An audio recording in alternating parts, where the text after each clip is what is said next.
What's up everyone? Welcome back to another video. Amy and I are just getting ready for an upcoming show and we were trying to decide how much inventory should we bring. And that reminded me, last week I had a long-term customer, recently turned craft artist, stop by the booth and ask me the very same thing. She'd signed up for her first 4 shows, the first one's coming up right away, and she was curious, how do we decide on how much inventory to bring and what to bring? So we thought we'd put together this list with our top 4 tips on what to do and why. Stay to the end and I'll update you on how many people came to the show and how many pieces we sold. Let's get up to the office and do some calculations. Number 1. How much did the vendor cost? You need to take into consideration how much the booth cost, any parking, if you've traveled for the show, and any related hotel costs. You'll definitely want to cover all of these and then do at least 4 to 10 times that in order to make it a good show. If you want to get closer to 6 times, you'll need multiples of your best sellers and an overstock so your inventory never looks picked over or empty. So if the show cost $63, and you want to make 6 times that amount, that would be $378. In order to make this amount, we would suggest you'd need to bring 4 or 5 times that amount of inventory with you. So you're going to need to bring anywhere from about $1,100 to $1,500 worth of inventory to make that $378 at this show. This inventory should be spread out between the varying price points you offer so you have a higher chance of making that goal. Number 2, what is the attendance? You need to have a look at what the attendance was for the same show last year. If it's a higher number, you may find that you have continual interest from attendees throughout the whole show. Let's go to the whiteboard and do some calculations. So if you're doing a show with about 5,000 people in attendance, it's open for 7 hours, you're going to spend probably about 5 to 15 minutes on average per person, informing them about your work, telling them, what makes it special, finding out what they like about it, if they happen to want to buy something, packaging up the order, and then re-merchandising if there's an empty spot. So for 7 hours, you're probably spending about an average of 10 minutes per person, and that would be 42 customers that you could possibly help, or just 42 people that you could really have a conversation with.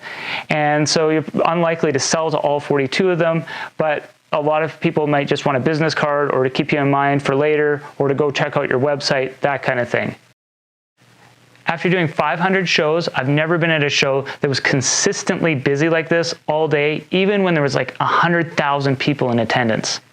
If your booth is not the right fit for the audience, or if there are a lot of other activities to do at the show, you might have only one interested person every 20 to 30 minutes.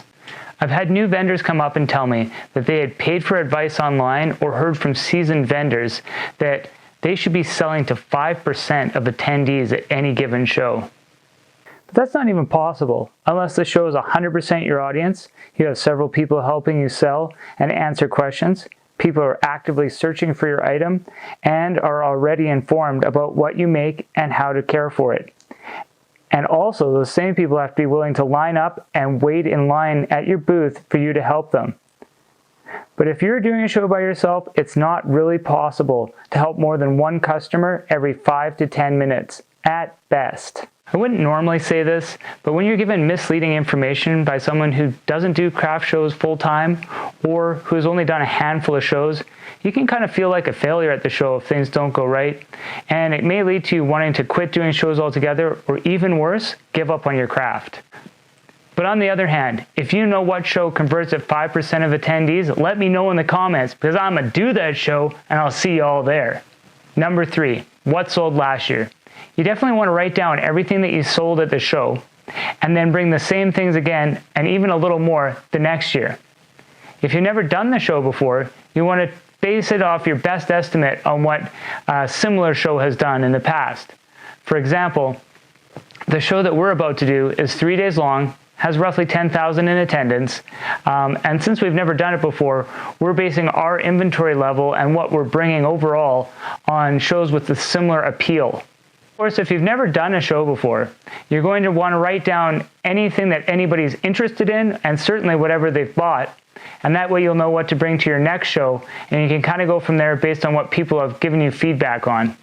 Number 4, What time of year is it? This will generally determine how much you sell at a show, as will the surrounding holidays, with Christmas generally being the highest and early spring generally being the lowest. Unless, of course, you happen to sell spring-related items. But if you don't sell those, you're definitely going to want to bring decidedly less items and lower inventory levels to a spring show versus what you'd like to bring to a Christmas show, which should probably be 4 or 5 times the inventory of your sales goal. In the end, there are no set rules for exactly how much inventory you should bring to any given show, but if you know a certain item is popular, you should try to make as many as you can, even too many, and that way you never end up disappointing one of your customers who's come looking for that special piece. On the other hand, if you're testing a new item or if it's extremely niche, you may only want to produce 1 or 2 and see if people like it.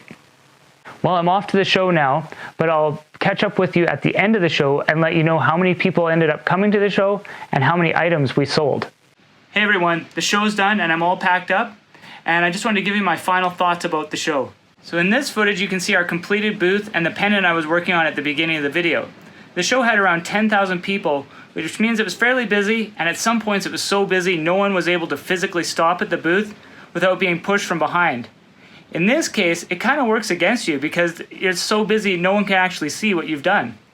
So this was not strictly a handmade show, which meant I need to explain to each person that stopped at the booth that the pieces were handmade and how we did it and that kind of thing. So I probably converted it a little bit lower than some people might if they were a well-known brand or if people already knew what the item was, that kind of thing. And also our items were probably along the higher price point for the show. So if you're selling maybe $5 to $10 crafts or sticker packs, that kind of thing, you'd probably expect to sell more items and possibly multiples to the same person as well. Well, that's it for the video. I hope you found it helpful, and if you did, please hit the like button, share it, and subscribe if you like. See you in the next video.